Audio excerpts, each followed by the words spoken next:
You centre.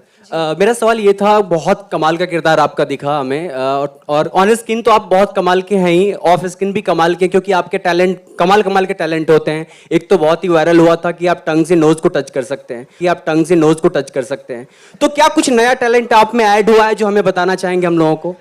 कल रात Ananya Pandey liger film के इवेंट पर पहुंची थी। वहां अनन्या पांडे काफ़ी खुश थी। वह सभी के साथ नाच रही थी, झूम रही थी। लेकिन रिपोर्टर द्वारा उनके टैलेंट को लेकर एक सवाल पूछते ही अनन्या पांडे का पूरा मूड खराब हो गया। इस सवाल को सुनने के बाद अनन्या पांडे के चेहरे से रौनक बिल्कुल गायब हो गई। दरअसल द कपिल शर्मा शो में अनन्या पांडे ने अपनी जीभ को नाक से टच करने वाला टैलेंट दिखाया था। अनन्या पांडे को ये टैलेंट दिखाना बहुत भारी पड़ गया, क्योंकि अनन्या पांडे जिसे अपना टैलेंट समझ रही थी, उस टैलेंट का पूरी दुनिया ने खूब मजाक उड़ाया। और हाल ही में कंगना रनौत ने भी अनन्या पांडे की नकल करके उनका खूब मजाक उड़ाया था। और इसके बाद अनन्या पांडे से उनके टैलेंट को लेकर कोई सवाल नहीं किया गया। लेकिन कल रात रिपोर्टर द्वारा उनसे उनके टैलेंट को लेकर सवाल पूछ लिया गया और अनन्या पांडे इससे चाहकर भी नहीं बच सकी। अनन्या पांडे इस सवाल को सुनकर चौंक गई और हक्का बक्का रह गई। हालांकि अनन्या पांडे ने इस सवाल का जवाब दिया, और अनन्या पांडे के जवाब देते ही एक्टर विजय ने रिपोर्टर को असभ्य और अपमानजनक बता दिया।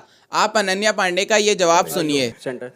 मेरा सवाल ये था, बहुत कमाल का किरदार आपका दिखा हमें, और ऑन स्क्रीन तो आप बहुत कमाल के हैं ही, ऑफ स्क्रीन भी कमाल के, क्योंकि आपके टैलेंट कमाल कमाल के टैलेंट होते हैं। एक तो बहुत ही वायरल हुआ था कि आप टंग से नोज को टच कर सकते हैं, तो क्या कुछ नया टैलेंट आप में ऐड हुआ है जो हमें बताना चाहेंगे हम लोगों को? नहीं, अभी इतना ही टैलेंट है।